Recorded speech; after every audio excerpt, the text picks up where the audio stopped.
Spoilers ahead. Watch out and take care. The movie begins in futuristic Canada, where the government has banned the birth of a second child to control the population. No one is allowed to give birth to more than one child, even if the first one dies. At the heavily guarded Canada-United States border station, an automated voice requests everyone to take their personal belongings to the inspection office. Former Army officer John Henry Brennick and his wife Karen Brennick are in a car about to be inspected. The couple seems to be nervous about the check. When Karen moves her arm, a magnetic vest that she is wearing inside her overcoat is visible. Turns out that Karen is pregnant and they are going to Vancouver to give birth to their second child. After the first child is born, the government ties the female's tube. However, Karen got lucky and got pregnant again. Hence, the magnetic vest is to cover her pregnancy. When they are at the inspection center, the soldiers order them to get out of the car with their belongings. While a soldier checks Karen's bag, a girl in front of them gets arrested for being pregnant. But as Karen walks through the scanning machine, the magnetic vest stops it from alerting the guards. The couple is safely outside, but one guard approaches them and notices the magnetic vest on Karen. An alarm starts to ring and the soldiers attack them. John manages to fight them and runs away with Karen to cross the bridge. As the soldiers pursue them, John asks Karen to run away without him, and she reluctantly agrees. John is soon arrested, but Karen manages to flee.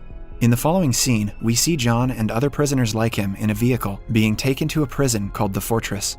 It is a privately owned maximum security prison offered by the Mentel Corporation. The Fortress lies in the middle of a massive desert, and escaping from the prison is impossible. They get inside the facility, and the guards make them strip naked. A voice in the background welcomes the prisoners to the Fortress and introduces himself as Director Poe. The prisoners are then brought to a room where everyone is fitted with a psychological security intelligence system. The system is fitted into their intestine and is triggered when anyone breaks the prison's rules. The process is called intestination. Poe announces that after the implantation of the technology, the prisoners who cross the yellow line on the floor will be induced with extreme pain in their abdomen, and the ones who cross the red line will die instantly. One of the inmates gets nervous and crosses the yellow line. As soon as he does, he falls down in pain. He accidentally crosses the red line, too. The man's stomach starts to bloat and eventually bursts. Others are put into an elevator that goes underground. It is revealed that the prison is 30 stories underground. John and a fellow inmate named Nino Gomez are led off on a floor. They are greeted by a monitoring device called the Z-10, which takes them to a crowded prison cell. One of the inmates named Stiggs yells at Zed, claiming that the cell already has too many people, but Zed instead threatens to intestinate him. The cells have a laser beam that stops inmates from going out when not needed. John introduces himself to another inmate named D-Day. As they are about to fall asleep, the third inmate, named Abraham, tells John to not dream. After everyone is asleep, Zed comes to inspect the prisoners. It scans John's face and goes into his dream. John is dreaming about him making love to Karen. Somewhere else in the monitoring room, the prisoner's director, Poe, watches John's dream and grows an infatuation with Karen. He reminds John dreaming is an unauthorized thought process that is not allowed in the facility and wakes him up. Sharp pain in his abdomen makes him struggle, suggesting that he has been intestinated. The following day, the inmates are made to work in underground construction. A homosexual inmate named Maddox sexually assaults Nino. John comes to his rescue and fights Maddox. Zed stops the commotion by triggering the device in their abdomen. Later, all three of them are kept in a tiny laser cell and asked who started the fight. Nino is too scared of Maddox to tell the truth. To save Nino, John lies that he himself started the fight. He is then taken to Poe's office, where Abraham is shaving Poe's beard. Poe shows John a live video of Karen showering. As it turns out, she was arrested after John and brought to prison as well. Poe intestinates Karen and John, making them whimper in pain as his punishment. Later, Abraham tells John that floors A and B are the women's quarters, hence Karen might be there too. Then, we see Karen in her cell talking to a fellow pregnant girl. As her stomach starts to hurt, two guards take her away. Karen realizes that the facility does something with their newborn children. In the men's quarter, Maddox picks a fight with John. The men get into an intense battle as everyone in the facility watches them, along with Poe from his cabin. Karen sees her husband from her floor and is surprised. Both the parties are bloodied when John pushes Maddox off the edge, but he hangs onto it. Poe orders John to finish off Maddox, but John instead helps him. Poe takes the matter into his own hands and uses a weapon to kill Maddox that blows up his whole stomach, creating a hole in it. John finds Maddox's abdomen device on the floor and secretly hands it to Nino before being taken away by the guards. In the following scene, Karen walks into a room where John is suspended in a massive machine called the Mind Wipe Chamber.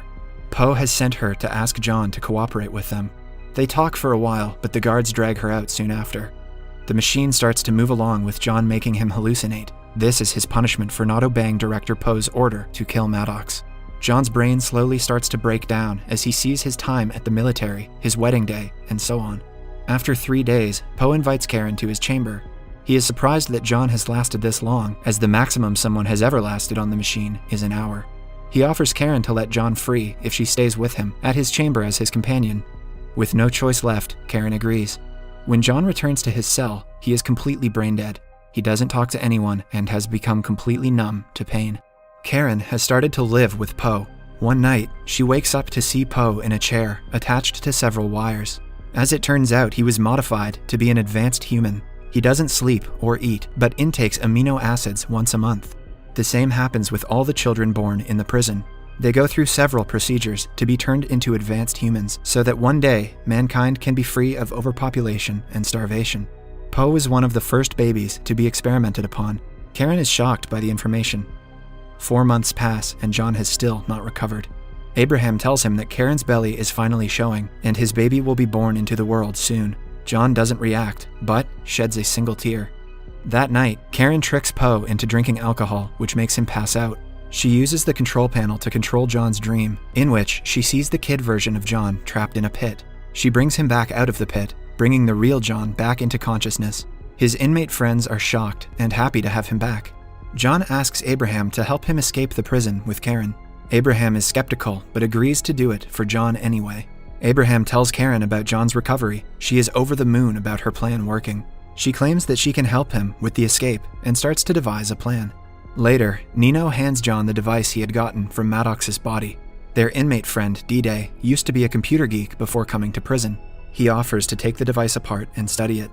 Next, we see Karen steal a diamond-like holographic lens from Poe's cabin. She almost gets caught, but manages to hide the device inside her mouth. She hands the device to Abraham the following day and asks him to give it to John. Abraham doesn't want to get in trouble, but accepts doing it as a favor. The guys use the cell's protective laser beams to trigger the lens and look at the hologram of the facility. They find that there is a way out through the construction site. The following morning, Abraham puts the lens back in Poe's cabin. Poe asks Karen to divorce John and marry him. He claims he will treat the child as his own and even promises to let John go free. Karen accepts the offer for her husband and child. Meanwhile, D-Day figures out how the intestinate device works. The device is magnetic and can be used to bring out the devices from other bodies. They try the procedure and are surprised when it works. They get all of their intestinate devices out.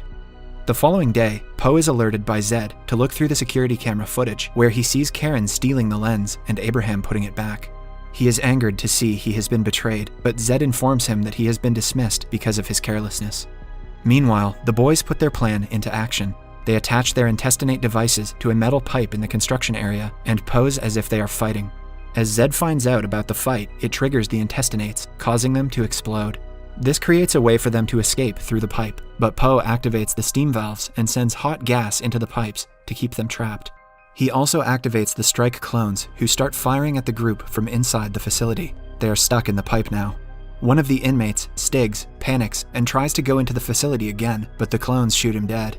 Meanwhile, Abraham approaches Karen at the facility, but before they can do anything, Poe finds them. He kills Abraham and makes some soldiers take Karen to turn her baby into an advanced human like him. Meanwhile, the guys manage to kill one of the clones and find out that he is an advanced human as well. John takes his gun and attacks the other clones. They get inside the facility while battling the clones. In the end, they manage to get on top of an elevator-like machine that lifts them up.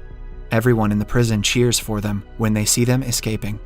They finally reach Poe's chamber and demand to meet Karen. The screen shows the doctors trying to extract her baby. John threatens Poe to cease the delivery, but since he has been dismissed, the system doesn't take his command. One of the killing devices recognizes the guys and tries to shoot them, but they quickly dodge it, making Poe its victim. After Poe's death, D-Day gets on the control panel and tries to stop the doctors from performing the procedure on Karen, but before he can complete the process, a clone shoots him. John manages to kill the clone, and an injured D-Day disables the whole facility's electrical system. With his final strength, the doctors stop the procedure for the time being. The security system fails, and every prisoner starts running away. John and Nino are the only survivors. They go to look for Karen and take her away from the doctors. The three get into a vehicle and finally drive away from the facility. They only stop when they cross the border and reach Mexico.